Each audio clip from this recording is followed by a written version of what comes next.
Perkenalkan, kami dari Prodi Pendidikan Bahasa Indonesia Universitas Pelita Harapan. Saya Desta Hari Pranata dan teman saya. Waldo Kresudian. Nah, pada video kali ini kita akan belajar bersama-sama mengenai drama.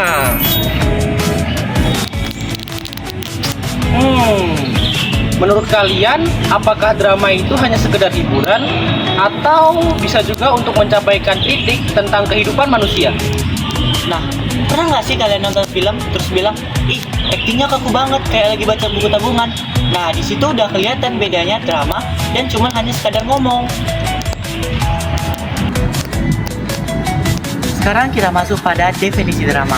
Drama adalah salah satu bentuk karya sastra yang secara khusus diciptakan untuk dipentaskan.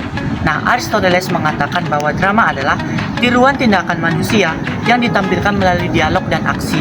Artinya di sini adalah bahwa drama diperagakan langsung oleh para tokoh melalui ucapan dan gerak tubuh. Nah, dengan demikian, drama menonjolkan perbuatan manusia sebagai pusat cerita. Menurut kalian, mana yang lebih menarik? Cerita yang hanya dibaca saja atau cerita yang bisa kita lihat langsung melalui gerak, mimik, dan dialog? Nah, dari sini kita dapat simpulkan bahwa drama bukan hanya sekadar memahami dalam pikiran saja, tetapi dapat kita lihat melalui tindakan dan peran tokohnya. Nah, setelah memahami apa itu drama, sekarang kita akan masuk pada unsur-unsur yang membangun pada sebuah drama. Yuk kita lanjutkan. Nah, sekarang kita akan masuk ke dalam unsur-unsur yang membangun drama. Yang pertama ada tema. Tema merupakan ide pokok atau gagasan utama yang digunakan untuk membangun cerita atau dialog dalam drama. Tema memberikan kita gambaran tentang persoalan yang sebenarnya hendak dibahas dalam sebuah cerita drama. Misalnya tentang persahabatan, tentang cinta, tentang perjuangan, ataupun tentang kebahagiaan.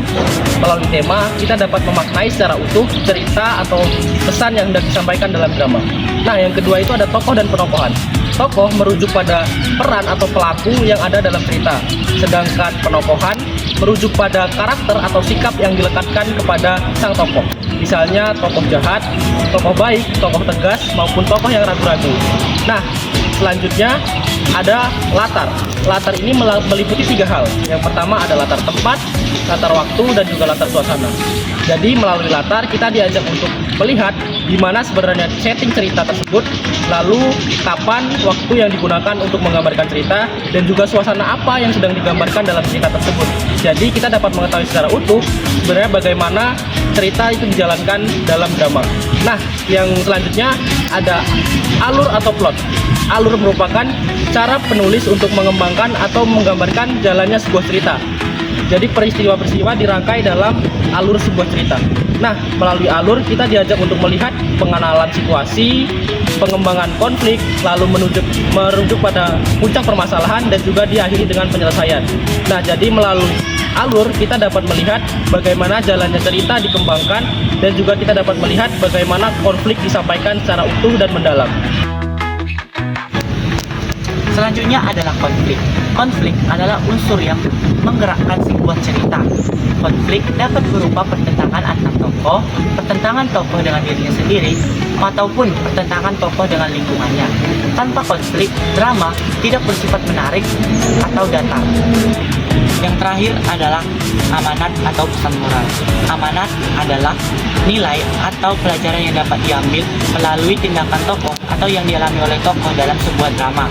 Nah, amanat ini tidak secara langsung disampaikan, tetapi juga dapat disimpulkan oleh penonton melalui tindakan atau nasib yang dialami oleh tokoh dalam sebuah drama.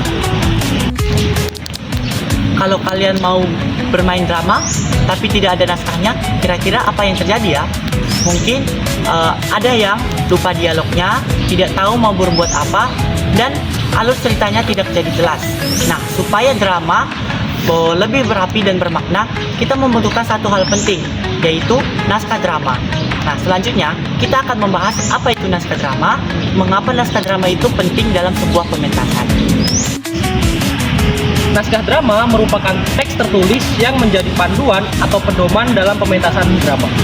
Di dalam naskah drama terdapat dialog, petunjuk laku, dan juga gambaran cerita yang akan dilakukan atau dipentaskan di atas panggung. Nah, berbeda dengan cerpen dan juga novel yang menggunakan cerita dalam bentuk narasi yang panjang, drama lebih menekankan narasi, percakapan atau dialog antar tokoh untuk mengembangkan konflik di dalam cerita. Jadi, naskah drama bisa disimpulkan sebagai karya sastra yang bukan hanya sebagai teks tertulis tapi juga menjadi pedoman untuk melakukan seni pertunjukan. Secara keseluruhan, naskah drama berguna untuk menjadi jembatan utama dari seni sastra tertulis dan juga seni pertunjukan dalam pementasan untuk menggambarkan sebuah cerita tentang kehidupan manusia melalui lakon, akting, dan juga gerak. Jadi, dari semua yang telah kita pelajari tadi, dapat kita simpulkan bahwa drama bukan hanya sekadar cerita yang diperankan, tetapi mengandung nilai kehidupan manusia yang memiliki nilai dan pelajaran yang dapat kita ambil dari sebuah drama.